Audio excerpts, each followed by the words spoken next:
Hey guys, today I'm going to talk to you about sugars. Here's how I went from having 4 sugars in my coffee to 0.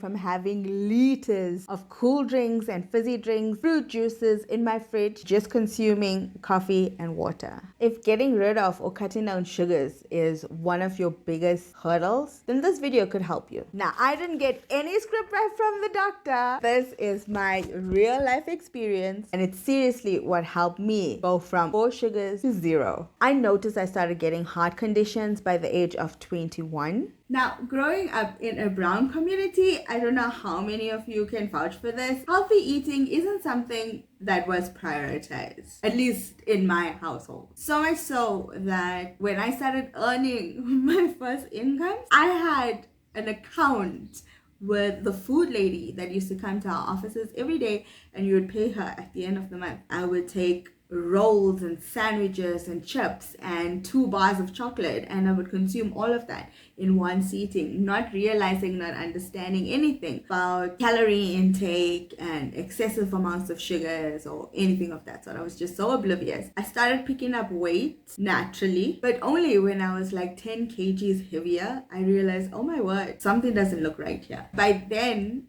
I had already developed polycystic ovarian syndrome, and I didn't know about it at this point. I went to the gynae to figure out why I wasn't conceiving any kids, only to be diagnosed with polycystic ovarian syndrome. I was also told that I had an underactive thyroid and that my insulin levels were incredibly high and that I was at the border of diabetes. And because diabetes is so evident in my family, the chances of me getting it is extremely high. And so I had to go on glucophage and a whole bunch of medication to try and regulate or balance my hormone imbalance out. The medication was just a nightmare for me because my hormones would fluctuate and I would get angry and moody, and it was just so frustrating, and I didn't understand why. It wasn't explained to me that this is what could happen. So, brace for that and maybe find ways where you could handle that. Nothing of that sort. I was just given a bunch of medication, unknowingly what it was going to do, and I just knew that it was the medication that was doing this to me. So I just stopped it. The glucophage that would help to regulate my insulin because of my sugar intakes. And at that time I was taking 4 sugars in my coffee, and I would have biscuits and coffee for breakfast and just do the worst of the worst things that you could do to your body. But the glucophage, one of the side effects is diarrhea, but for about like 2 weeks. I had it the entire time. I took it for 6 months and I had diarrhea the entire time, and I just couldn't take it anymore.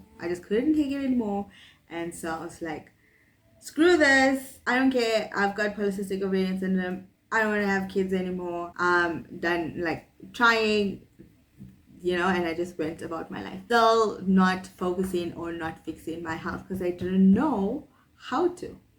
I didn't know that that's what I should. What I was advised was to take this medication and then do exercise, which is something that I hate. I hate exercise with a passion. I'm sorry. I'm just not one of those gym people that get all those happy hormones after a good workout. I would like to be, and I've tried it plenty of times. I've taken out like 4 gym contracts, and one time it worked when I had a bunch of buddies and we did class sessions together. But ask me to go on those machines and do my thing, I just feel like an idiot. I feel like I look like an idiot. I don't know what I'm doing, if I'm doing it right, if my posture is right. Moving on.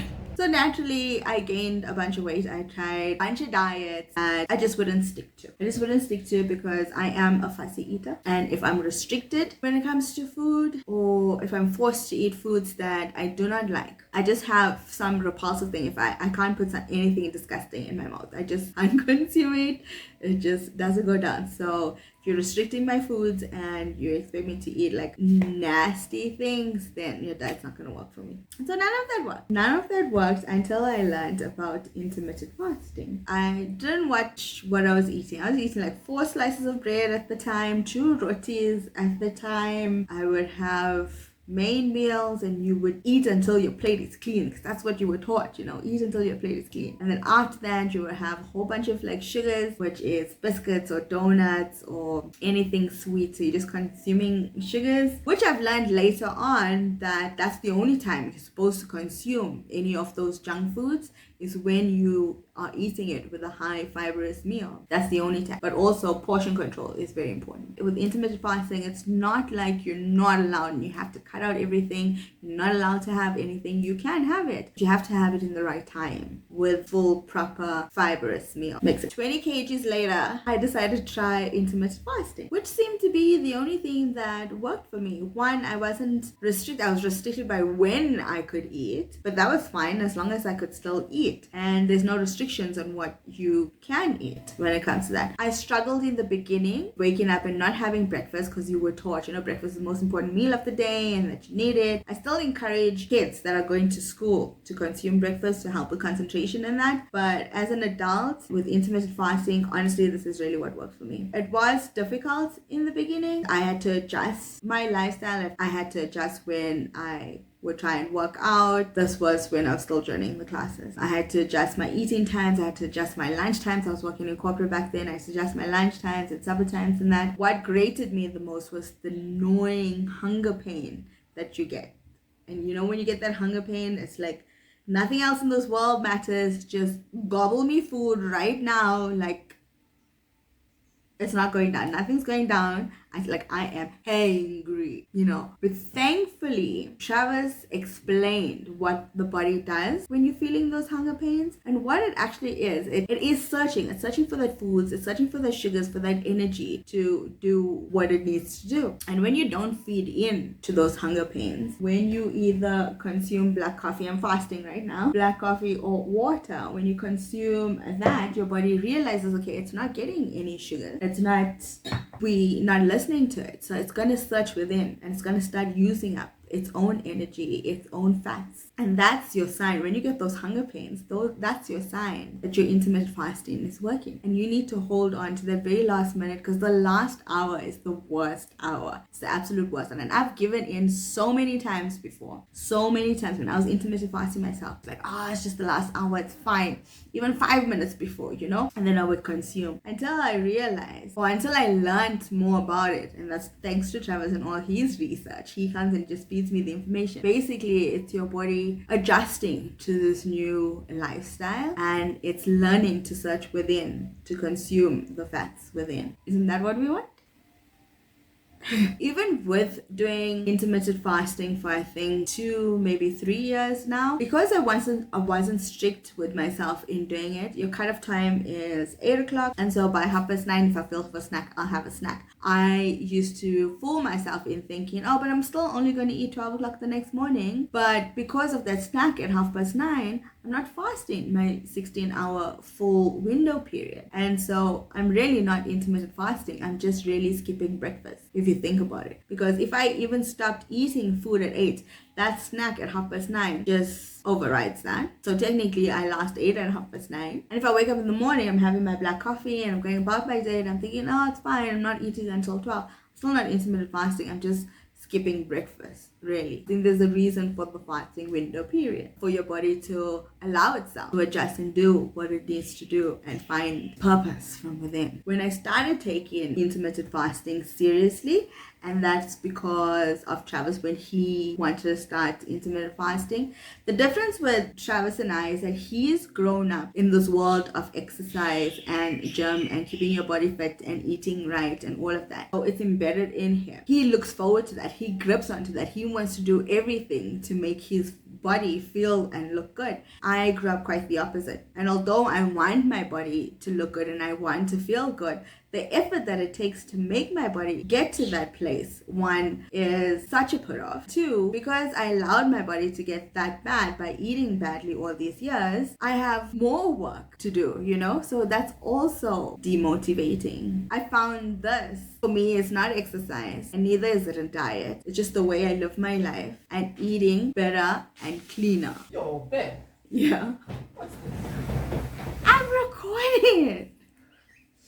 You can stop for a minute. What's up, babes?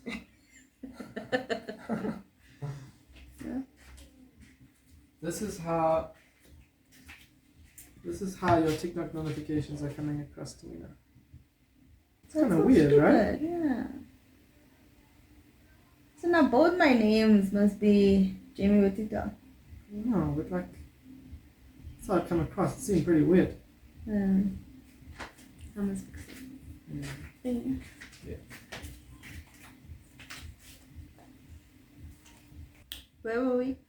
Alright, so with his help and guidance and perseverance, helped me to eat cleaner and better. For example, I wasn't willing to give up my shopwort white bread. It is the most delicious thing on the planet, especially when you're eating it with mutton curry or chicken curry. Like, it is the best, you know. And then he came to a point where he was just gonna stop bread, but he didn't force it on me. He just stopped it on his own for the betterment of his health. I would still get the bread for myself because it's just myself. The bread used to go off, and that used to bother me because I didn't want to waste food in that. So I negotiated with him and I was like, okay, I need my bread. So what can we have that's a bread that we could consume together? We looked and we researched into it. So I suggested sour bread because I heard a few good things about it, but I didn't take the time to research it. So he went to research it and found that it's actually the healthiest bread you could have if you have to consume bread, and I think has some health benefits. Either way, I still eat bread, I still have something, you know.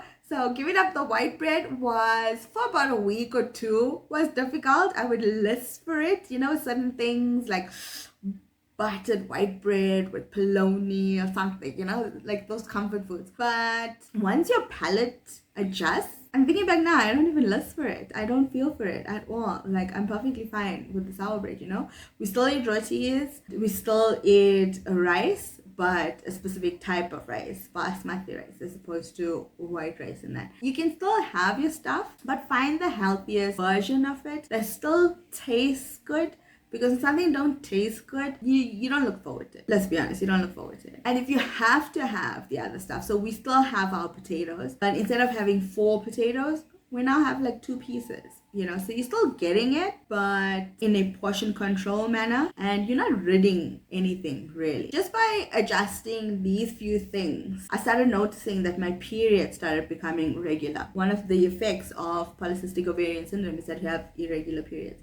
So that was a great sign. And then that pushed me and motivated me to just keep on that same level, you know.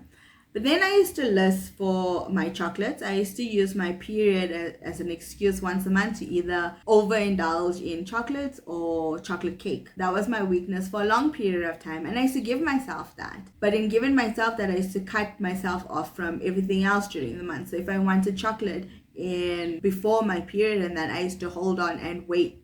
So I used to push those cravings aside. And because I know I'm still going to have it, but at a specific time, you know. So I didn't want to treat my body back because I knew what it was doing to my body and how much sugar it has. And it wasn't like I wasn't giving my body that. I was gonna give it, but in the right time. For long periods, for the entire month, I would just keep my junk food, and then when it comes to my period time, I would just consume and consume and consume and consume. But during those weeks where I wouldn't consume any sugars, my body started adjusting to that. Obviously in the good, nice, better way. And when I used to consume it during that small period, during my cycle, my body used to get a shock, and it's like, what is this now? I used to break out in acne pimples, and I'm not one to get acne at all unless I'm sleeping on dirty sheets or dirty pillowcases, which I had to learn, and now I've adjusted that. I do not get acne. Every time after I eat that chocolate cake or those chocolates after my period, it could have been hormonal